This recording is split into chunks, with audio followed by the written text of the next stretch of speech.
ধর্মের ভিত্তিতে দেশকে আর ভাগ করতে দেওয়া হবে না বলে জানিয়েছেন জামাতের আমির ডাক্তার শফিকুর রহমান।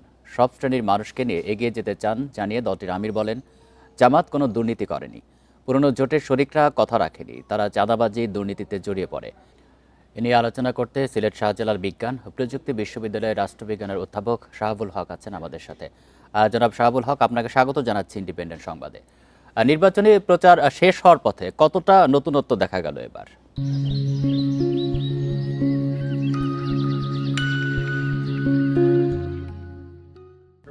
ধন্যবাদ।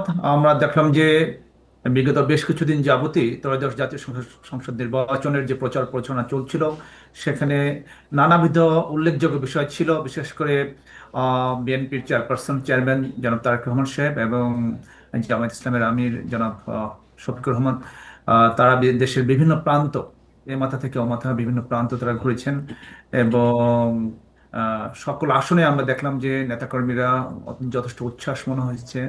এবং আজকেও সর্বশেষ আমরা দেখলাম সেটা হচ্ছে যে তারেক রহমান সাহেব দিনাজপুরে এবং শফিকুর রহমান সাহেব সর্বশেষ সিলেটে তারা সমাবেশ করেছেন, নির্বাচনী সভা করেছেন।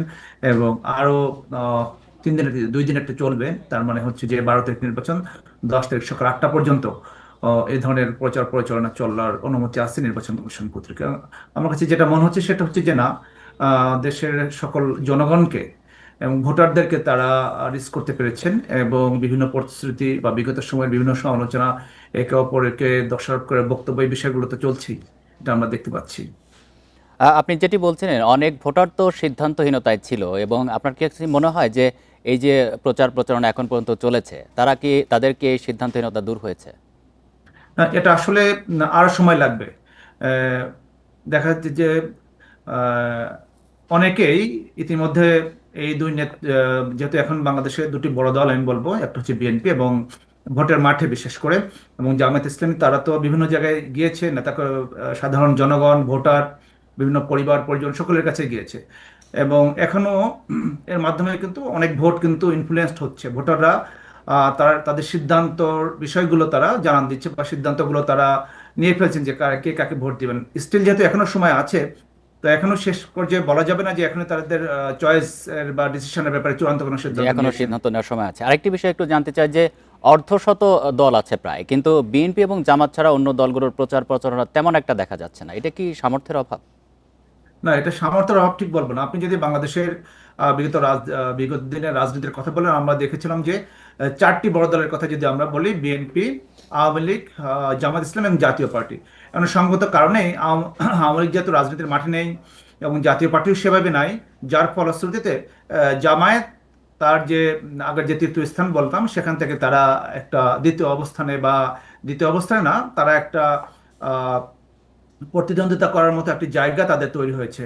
এবং সেক্ষেত্রে বিএনপি এবং জামাত আগে জোটে ছিল, এখন সে দুটো দলই একে অপরের প্রতিদ্বন্দ্বী হিসেবে আবির্ভূত হয়েছে। এবং বাংলাদেশে দেখা যাচ্ছে যে ছোট যে রাজনৈতিক দলগুলো, ইতিমধ্যে অনেক রাজনৈতিক দল আমরা যেটা দেখবো সেটা হচ্ছে যে এই যে এই দুটি জোটের ভিতরে ইতিমধ্যে তারা অংশ নিয়েছে এবং অনেক রাজনৈতিক দল, ছোট ছোট রাজনৈতিক দল, তারা বিলুপ্ত হয়ে গিয়েছে। যে আরেকটি এখানে বিষয় একটু আপনার কাছে জানতে চাই যে মানুষের জীবনমান উন্নয়নে আসলে কতটা প্রতিশ্রুতি পাওয়া গেল তাদের প্রতিশ্রুতি থেকে? আহ, আমার আমার কাছে তো মনে হচ্ছে যে আহ, গত গতকালকে বিএনপির যে নির্বাচনের তফসিল ঘোষণা করেছেন, তফসিল হচ্ছে নির্বাচনে যে কি বলে ওটাকে, যে এবং তার আগে যে জামাত বিভিন্নভাবে যে কথাগুলো বলেছেন, সবকিছু মিলিয়ে আমরা যেটা দেখতে পাচ্ছি সেটা হচ্ছে যে এখানে অনেক প্রতিশ্রুতির কথা আছে এবং প্রত্যেকটা জনসভায় এবং বিশেষ করে এলাকা ধরে ধরে ওই এলাকার কি কি সমস্যা বা সামনের দিনগুলোতে এলাকায় কি কি ভাবে উন্নয়ন করা যায় এবং জনগণের কি কি বিষয়গুলো দরকার, এই বিষয়গুলো কিন্তু উভয়ই কিন্তু অ্যাড্রেস করে বক্তব্য বিবৃতি দিয়েছেন। এবং এগুলো কিন্তু যথেষ্ট আলোচনায় আসছে যে একটা এলাকার উন্নয়নের জন্য কি কি দরকার। উন্নয়ন তো আর শেষ হয় না, একটার পর একটা ইস্যু আসতেই থাকে বিভিন্ন ধরনের। এবং আমরা আমরা যেটা দেখলাম, বিএনপি এবং জামাত উভয় দলই নিশ্চয় তারা নিশ্চয়, তাদের যারা ভোটার আছেন তারা তাদের এই প্রতিশ্রুতি যারা দিচ্ছেন এগুলো মাথায় রেখেই তাদের প্রতিনিধি নির্বাচন জি করবেন। আপনাকে জি অসংখ্য ধন্যবাদ দিচ্ছি এতক্ষণ আমাদেরকে সময় দেওয়ার জন্য।